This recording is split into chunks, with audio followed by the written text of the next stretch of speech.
Lagi ka na lang magpunta dito. Oo. Hindi, paminsan-minsan lang. Pag mayroon Sir, akong... ano ako yan, nagpapataya ng STN.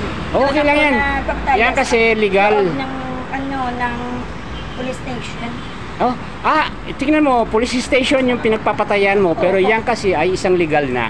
Oo, legal na. Oo, legal na yan. Hindi naman, yan kasi, yan ang isang trabaho ng senior, Nay.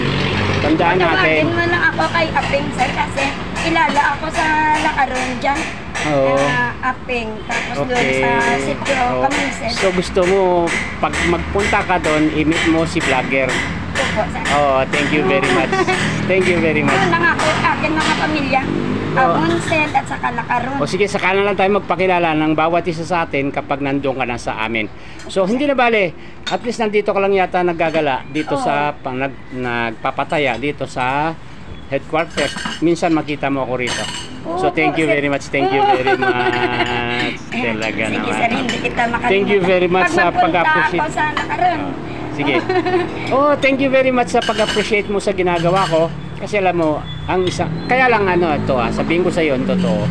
Ako ay isang mahirap lang na vlogger.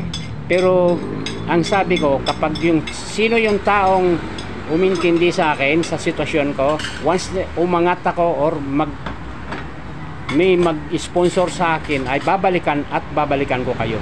So thank you very much. Thank you very much.